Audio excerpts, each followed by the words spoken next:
സർവത്ര ഗോവിന്ദനാമസങ്കീർത്തനം. ഗോവിന്ദ ഗോവിന്ദ. ദശകം 71.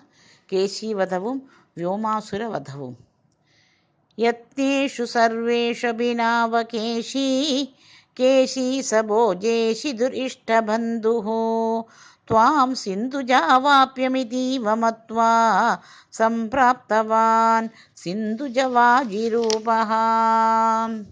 ഗന്ധർവദാമേഷ ഗതോഭിരുക്ഷൈഃ നാദൈ സമുദ്വേജിത സർവലോകഃ ഭവദ്വിലോകാവധിഗോ ഭവാടിം പ്രമർദ്യ പാപഃ പുനരാഭവത്വാം.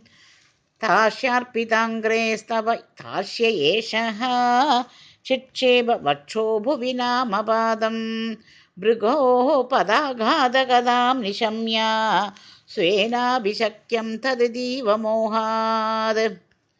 പ്രപഞ്ചയന്നസ്യ കുരാഞ്ജലം ദ്രാഘ് അമും ച ചിക്ഷേപിത ദൂരദൂരം സമൂർച്ഛിതോഭിഃ അതിമൂർച്ഛിതേന ക്രോധോഷ്മണാ ഖാദിതും ആദൃതസ്ത്വാം.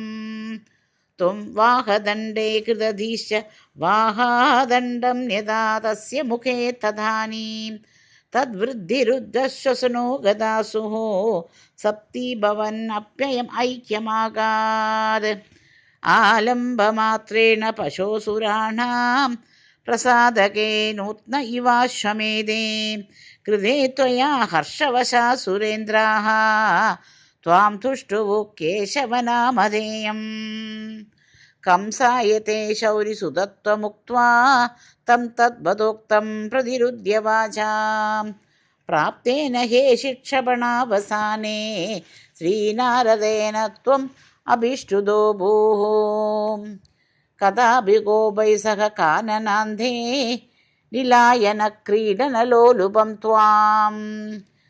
മയാത്മജ പ്രാപ ദുരന്തമായോ വ്യാമോഹിതോ വ്യോമചരോ ഭയോധീ.